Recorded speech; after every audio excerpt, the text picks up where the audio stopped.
We have here a truly fascinating video in which Sam Harris, I nearly said Sam Hyde, the secular, liberal, atheist, Jewish, new atheist, finds himself uncomfortably concluding that actually Israel ought to exist as a kind of ethno-religious state for the Jewish people, because there are real-world implications for being a stateless people that actually aren't very desirable. And so this, as he says, Glenn Greenwald points out, he always made Israel an exception to his atheism and opposition to organising based on religious sectarian identity. The thing is, the Jewish identity isn't really just religious. It's a lot thicker and deeper than that. It's an ethno-cultural religious identity. And so obviously, Jewish people who aren't religious are still Jewish, even though they don't follow the faith. And so Sam is one of those people, and yet he still feels an ancestral tie, because this is about tribes. This is about tribalism. This is about what tribe do you belong to, even if you don't agree with everything that tribe says and does.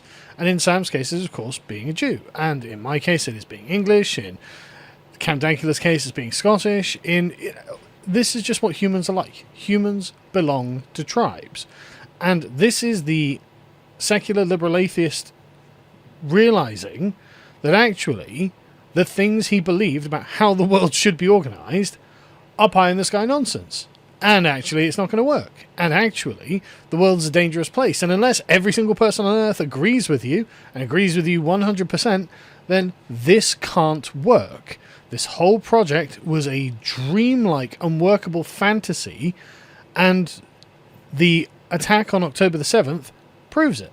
This is just something that can happen if you don't have a secure state with secure borders that is controlled, that is under the jurisdiction of one people, one collective entity, known as, in his case, the Jewish people, in my case, the English people, in France's case, the French people, etc., etc. Let's watch some of this, shall we? And I think before October 7th, you could have said that I was not a Zionist, right? Or I certainly would be willing to call into question the legitimacy of organizing a state around a religion or a religiously identified ethnicity, right? Judaism in this case. I think I released a podcast some years ago titled, "Why Don't I Criticize Israel?" It was 10 years ago. Yeah, and there I gave a fairly equivocal and frustrating defense of Israel. But I was troubled by, as someone who believed. Just a quick pause there. If I recall correctly, he argues on the case of Israel being a secular liberal democracy, right? Or at least the closest thing you can get to a secular liberal democracy in the Middle East, that protects women's rights, gay rights, etc., etc. It's been 10 years since I did listen to it years ago. It's been a long time, but there was always the question of an kind of implicit bias that underpinned it, right? Again, you can give the ideological rationale for anything all you want, but if there is a non-rational emotive connection that you might have based on something like ethnicity, then you can say whatever you like, but there's always going to be that exception, and you'll carve out the exception for the thing you, in your heart of hearts, believe is actually good and true and ought to exist. And so really we can see the top layer of reason here was, as Hume put it, the slave of the passions. The Jonathan Haidt puts it, the rider making excuses for what the elephant has already done. The elephant has decided, no, I'm obviously going to make an exception for Israel. Now I have to figure out why. And that is destroying Sam Harris's rationalistic liberal worldview. He has to admit, actually, this is kind of about identity. That we are paying this intolerable price for sectarianism. I was troubled by the seeming contradiction in defending the Jewish state, and for me it just nets out to the only real defense is the ambient level of genocidal intolerance that's directed at Jews, right? Just and yet before October 7th. So the ambient level of genocidal intent that's directed at Jews. Well, As if there isn't an ambient level of genocidal intent directed at Europeans or Americans. I mean, there are whole disciplines in academia dedicated to destroying whiteness and white supremacy, what he would, I think, more fairly characterize as the national jurisdiction of a people over their own homeland. This, as he concedes in the case of Israel and the Jews, is valid because the world is a dangerous place. I mean, there's a whole, like I said, a whole discipline of thought that's geared around dispossessing all Western European nations of their ancestral claim to their own homelands. This is the decolonization movement. It's got a whole pattern of thought, like body of thought behind it. And so to sit there and say, well, it would be dangerous for Jewish people because, I mean, there might be terror attacks. Well, there are terror attacks here. There are terror attacks in America. There are terror attacks all over Europe. So it's dangerous for us too.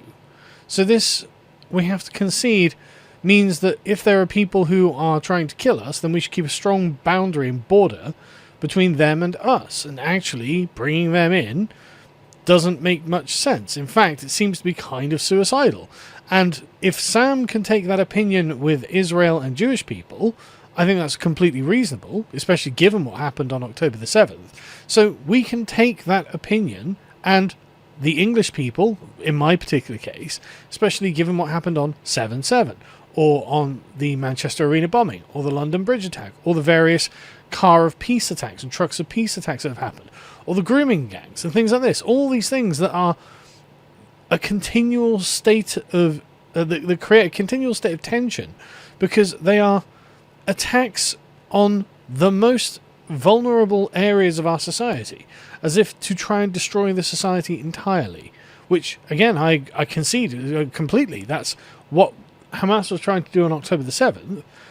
So why can't we use that same principle over here? Why can't Germany? I mean, Germany gets it so bad, man. Why can't Germany take that principle too? And the thing is, Sam Harris would probably actually agree, rationally, if you put this to him.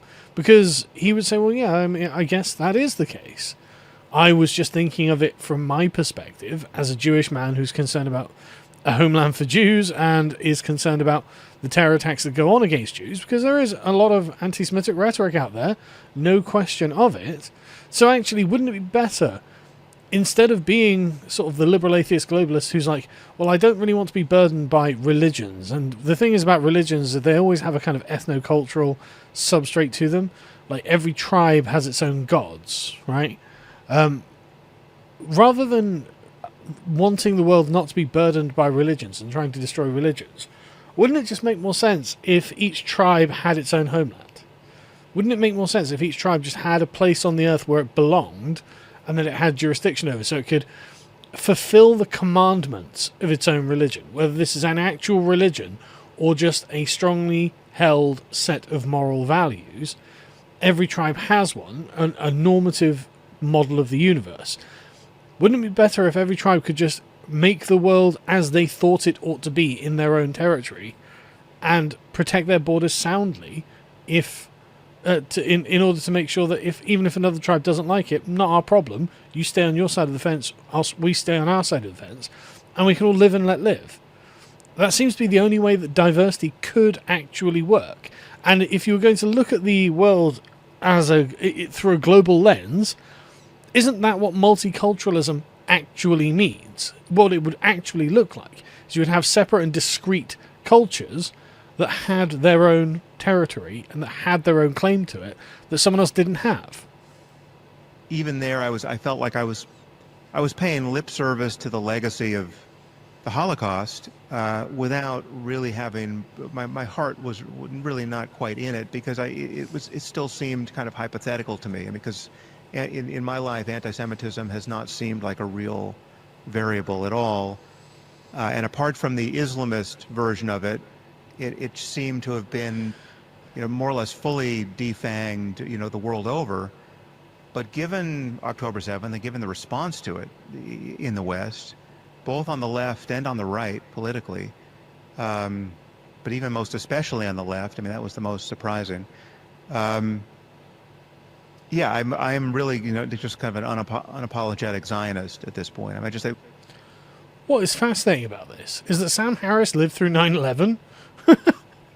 Like, Sam was an adult when 9/11 happened, and much of his career was built on the idea that, well, Muslims did 9/11, therefore Islam is a really bad religion. And again, to their credit, the new atheists, for all of their faults, did consider Islam to be the worst of the Abrahamic religions.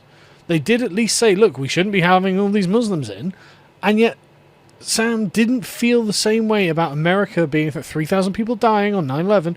He didn't feel the same way about America being attacked than he did with 1,300 people being killed on October the 7th in Israel. This, to him, has made him an unapologetic Zionist, but it didn't make him an unapologetic American nationalist. Even though, honestly, I would have thought he would have felt far stronger about the United States than he does about Israel, but apparently he doesn't. And so this is just very, very interesting. But the thing is, there are lots of anti-Semites online, but I don't consider myself to be one of them. What I think is actually kind of reasonable is what Jews and Israel are asking for themselves, which is, this is ours and we're going to defend it. I actually view that as a very reasonable proposition, that Jewish people should move to Israel, live there, defend it, and be happy there, right? Because, like, the English have an Israel of their own, and it's England, and it's being taken away from us, and we don't want that. And so I find myself quite sympathetic on this note. Yeah, no, I agree, you should have that, and we should have this. Jews should be sovereign in Israel, and the English should be sovereign in England, and that means that we get to decide the moral norms and the way that the culture, that the society itself functions based on our preferences, as you do in your country with your preferences.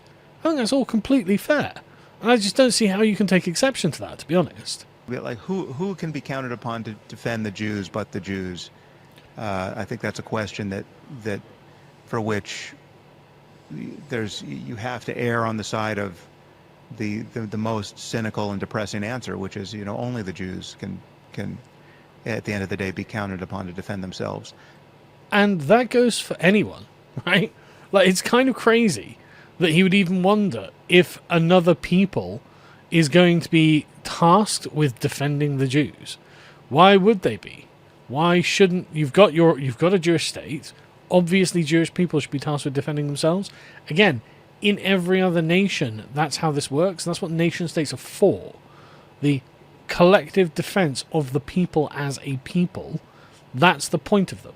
And so it's weird. I wouldn't rely on anyone to defend the British or the English, other than the British and the English. Like I just obviously I'm not going to rely on the Russians or something, or like the French or the Germans for Britain's defence, unlike our fucking government. Obviously, we're the ones who have to rely on ourselves, and this is definitely the same standard that he's applying to Israel. So let's apply it here.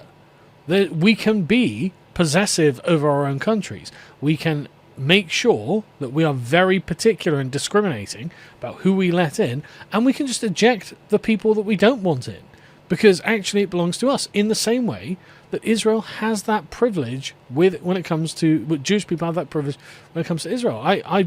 I'm totally on board with these principles and the way that nation states should work. Like this kind of Sam Harris nationalism, sure, I'm up for it. Completely agree with it, in fact. But what I like about this is that the old internationalist liberal view that was held in the late 90s and 2000s, that's gone now, right?